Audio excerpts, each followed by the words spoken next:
Assalamualaikum warahmatullahi wabarakatuh.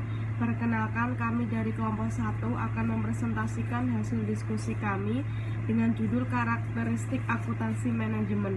Sebelumnya, saya akan memperkenalkan anggota kelompok kami. Pertama, Selvi Ayuman Lintan NIM 11, Fani Mulyana Astuti NIM 18, Adelia Dwi Puspasari NIM 19, Destiana Linda NIM 26, yang terakhir ada Puji Rahayu Ningsih NIM 28. Manajemen yang dimanfaatkan oleh pemakai intern organisasi. Pemakaian informasi akuntansi dibagi menjadi dua. Yang pertama, pihak eksternal, yang kedua pihak internal. Selanjutnya, akuntansi manajemen dipandang melalui dua sudut. 1. Akuntansi manajemen sebagai suatu tipe akuntansi atau akuntansi keuangan merupakan tipe akuntansi yang mengolah informasi keuangan untuk memenuhi keperluan manajemen puncak dan pihak luar organisasi. Yang kedua, akuntansi manajemen sebagai suatu tipe informasi, yaitu mengolah informasi keuangan untuk memenuhi keperluan manajemen dalam melaksanakan fungsi perencanaan dan pengendalian organisasi. Saya, Fani Mulyana Astuti, NIM 2019-11018, akan mempresentasikan pada slide 4 dan 5, yaitu perbedaan dan persamaan akuntansi keuangan dan akuntansi manajemen. Pertama, saya akan mempresentasikan tentang perbedaan akuntansi keuangan dan akuntansi manajemen terlebih dahulu. Pertama, perbedaan pada dasar pencatatannya. Akuntansi keuangan menggunakan prinsip akuntansi, sedangkan akuntansi manajemen tidak terikat dengan prinsip akuntansi. Kedua, pada fokus informasi. Akuntansi keuangan, informasi pada masa lampau, sedangkan akuntansi manajemen, informasi pada masa depan.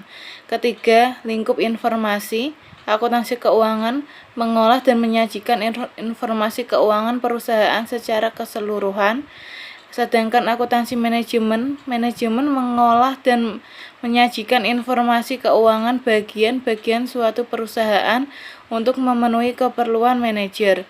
Keempat, pada sifat laporan yang dihasilkan. Akuntansi keuangan ringkas dan berisi informasi yang teliti, sedangkan akuntansi manajemen lebih rinci dan unsur taksiran lebih dominan. Kelima, keterlibatan dalam perilaku manusia. Akuntansi keuangan mementingkan pengukuran kejadian ekonomi, sedangkan akuntansi manajemen mementingkan kinerja manajemen di organisasi. Keenam, pada disiplin sumber yang melandasi. Akuntansi keuangan bersumber pada ilmu ekonomi, sedangkan akuntansi manajemen dua disiplin sumber ilmu ekonomi dan psikologi sosial. Persamaan akuntansi keuangan dan akuntansi manajemen. Pertama, prinsip akuntansi yang lazim diterima baik dalam akuntansi keuangan kemungkinan besar juga merupakan prinsip pengukuran yang relevan dalam akuntansi manajemen. Kedua, menggunakan informasi operasi yang sama sebagai bahan baku untuk menghasilkan informasi yang disajikan kepada pemakainya. Berikutnya, peran akuntansi sebagai sistem pengolah informasi keuangan dalam perusahaan dibagi menjadi 3 tingkat perkembangan, yaitu pencatatan skor atau scorekeeping, kedua, penarikan perhatian manajemen atau attention directing, dan penyedia informasi untuk pemecahan masalah atau problem solving. Saya Adelia dengan NIM 019 akan menjelaskan presentasi yang ada di slide 6 ini tentang akuntansi manajemen sebagai suatu tipe akuntansi. Kenapa sih informasinya tuh harus yang kuantitatif, kenapa nggak yang non-kuantitatif? Alasannya, umumnya informasi kuantitatif ini lebih berperan dalam mengurangi ketidakpastian bila dibandingkan dengan informasi yang non-kuantitatif. Nah, contohnya saat dalam pengambilan keputusan investasi, manajemen itu nggak cuma berpikir investasi itu bakal mendatangkan keuntungan atau enggak, tapi juga harus memerlukan informasi besarnya rate of return and payback period investasi yang akan dilaksanakan. Nah, yang kedua itu ada informasi akuntansi. Kenapa harus menggunakan informasi akuntansi? Karena tolak ukur kinerja menggunakan informasi akuntansi ini dapat memperoleh peran serta manajer puncak dalam mencapai tujuan perusahaan. Nah, oleh karena itu, manajer itu harus menguasai accounting supaya dapat berpikir ekonomis rasional. Informasi akuntansi sebagai bahasa bisnis dikelompokkan lagi menjadi 3 golongan. Ada operasi, keuangan, dan manajemen. Yang pertama, informasi akuntansi operasi digunakan untuk melaksanakan aktivitas perusahaan sehari-hari. Contohnya jumlah kilogram bahan baku yang dipakai dalam produksi, jumlah produksi hari ini, terus juga ada jumlah jam kerja karyawan dalam 1 minggu. Yang kedua ada informasi akuntansi keuangan. Diperlukan baik oleh manajemen puncak maupun pihak luar manajemen seperti pemegang saham, kreditur, instansi pemerintah, dan lain-lain seperti neraca laporan laba rugi dan laporan arus kas. Yang ketiga ada informasi akuntansi manajemen. Nah, di sini mempunyai 2 fungsi pokok. Yang pertama, manajemen perencanaan dan yang kedua, pengendalian aktivitas perusahaan. Nah, informasi ini disajikan kepada manajemen perusahaan dalam berupa laporan keuangan, seperti anggaran, laporan biaya produksi, laporan biaya mutu, dan lain sebagainya. Nah, dari informasi akuntansi manajemen ini dikelompokkan lagi menjadi 3. Yang pertama ada objek informasi, yang kedua ada alternatif yang dipilih, yang ketiga ada wewenang manajer. Perkenalkan, nama saya Destiana Linda Kusumaning Tias, NIM 2019-11026. Tren yang menyebabkan perubahan akuntansi manajemen ada 5. Yang pertama, kemajuan teknologi informasi. Manajemen mampu memproduksi produk dengan mudah, memperoleh informasi yang diperlukan untuk menjalankan bisnis mereka dengan cepat. Di lain pihak, akuntansi manajemen mampu melakukan rekayasa informasi yang sebelumnya tidak mungkin dilaksanakan dengan manual. Yang kedua, implementasi just-in-time manufacturing. Perusahaan hanya memproduksi atas dasar permintaan tanpa memanfaatkan tersedianya persediaan dan tanpa menanggung biaya persediaan. JIT merupakan usaha untuk mengurangi waktu penyimpanan yang merupakan salah satu akibat dari aktivitas bukan penambah nilai bagi konsumen. Ketiga, meningkatnya tuntutan mutu. Untuk menghasilkan produk sesuai dengan spesifikasi mutu yang dijanjikan kepada pelanggan, dibutuhkan pengendalian menyeluruh atau total quality control. TQC merupakan konsep pengendalian yang meletakkan tanggung jawab pengendalian di pundak setiap karyawan yang terlibat dalam proses pembentukan produk, sejak desain sampai proses produksi sampai produk mencapai pembeli. Keempat, meningkatnya diversifikasi dan kompleksitas produk, serta semakin pendeknya daur hidup produk. Kelima, diperkenalkannya Computer Integrated Manufacturing. Dampak perkembangan teknologi informasi terhadap kebutuhan manajemen akan informasi akuntansi. Yang pertama, informasi biaya produk yang cermat. Tujuannya 1. Konsumen tidak dibebani biaya bukan penambah nilai bagi mereka.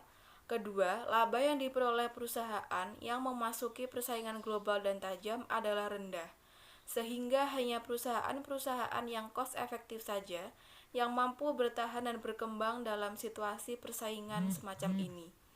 Kedua, informasi biaya overhead yang cermat. Biaya overhead pabrik mencerminkan konsumsi sumber daya dalam pelaksanaan aktivitas tertentu. Manajemen memerlukan informasi ini dalam setiap aktivitas perusahaan untuk menghasilkan produk agar mereka mampu melakukan perbaikan secara terus-menerus terhadap value-added activities dan dapat menghilangkan non-value-added activities. Yang ketiga, informasi biaya daur hidup produk memungkinkan manajemen melakukan strategi cost analysis pada saat mempertimbangkan peluncuran produk baru, penghentian produksi produk yang ada, dan produk profitability analysis. Saya Puji Rayuningsih, NIM 2019-11028. Baik, materi selanjutnya yaitu mengenai respon akuntansi manajemen terhadap kebutuhan manajemen akan informasi akuntansi. Yang pertama yaitu akuntansi manajemen melepaskan dominasi akuntansi keuangan dengan memfokuskan perekayasaan informasi akuntansi untuk memenuhi kebutuhan manajemen. Informasi biaya yang dihasilkan akuntansi manajemen tidak sekedar ditujukan kepada manajemen untuk memenuhi kebutuhan pelaporan keuangan bagi pihak luar perusahaan, namun untuk memungkinkan manajemen melakukan pengelolaan aktivitas berdasarkan informasi biaya. Yang kedua yaitu akuntansi manajemen memanfaatkan teknologi komputer untuk merekayasa informasi biaya produk yang lebih cermat. Pemanfaatan teknologi komputer ini memungkinkan pembebanan biaya overhead kepada produk menjadi lebih cermat, sehingga kemungkinan manajemen melakukan analisis kemampuan produk dalam menghasilkan laba dan keputusan penetapan harga jual. Yang ketiga yaitu akuntansi manajemen menyajikan informasi produk life cycle cost untuk memungkinkan manajemen melakukan strategi cost analysis. Dan yang keempat adalah akuntansi manajemen menciptakan target costing untuk memungkinkan manajemen menerapkan market-driven strategi dalam memasuki pasar dunia. Baik, materi selanjutnya adalah mengenai contoh kasus dalam sebuah perusahaan, yaitu seorang manajer produksi memerlukan informasi kuantitatif tentang anggaran biaya produksi sebagai dasar pengambilan keputusan dan pengawasan karyawan dalam kegiatan produksi. Pengambilan keputusan berkaitan dengan pemilihan alternatif yang mengandung ketidakpastian. Adanya informasi kuantitatif dapat mengurangi ketidakpastian daripada informasi kualitatif, sehingga umumnya pihak manajemen lebih bertumbuh pada informasi kuantitatif, terutama dalam pengambilan keputusan. Manajer produksi harus memperkirakan jumlah produk yang harus diproduksi, agar tidak melebihi anggaran perusahaan dan bisa laku di pasar, sehingga tidak mubazir atau terjadi pemborosan dana untuk produksi. Dengan adanya informasi keuangan tersebut, maka pengambil keputusan akan memperoleh gambaran yang lebih jelas tentang rencana atau target yang telah ditetapkan. Jenis-jenis laporan keuangan kuantitatif menjadikan pengambil keputusan lebih memperoleh jaminan kepastian dalam pemilihan alternatif sehingga tidak akan keliru dalam memperkirakan kegiatan produksi. Manajemen tidak hanya memerlukan informasi tentang jenis investasi yang akan dilaksanakan serta informasi rate of return dan playback period yang dilaksanakan. Jika manajemen telah mengetahui tentang informasi rate of return, investasi yang direncanakan sebesar 20%, dan playback period selama 3 tahun, sehingga ia akan mendapat kepastian investasi akan dilakukan atau tidaknya. Terkadang manajer juga perlu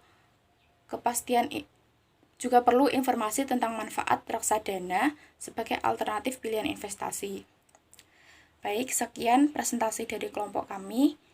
Dari kelompok 1, apabila ada tutur kata atau perbuatan yang kurang berkenan kepada teman-teman semua, kami mohon maaf yang sebesar-besarnya. Terima kasih. Wassalamualaikum warahmatullahi wabarakatuh.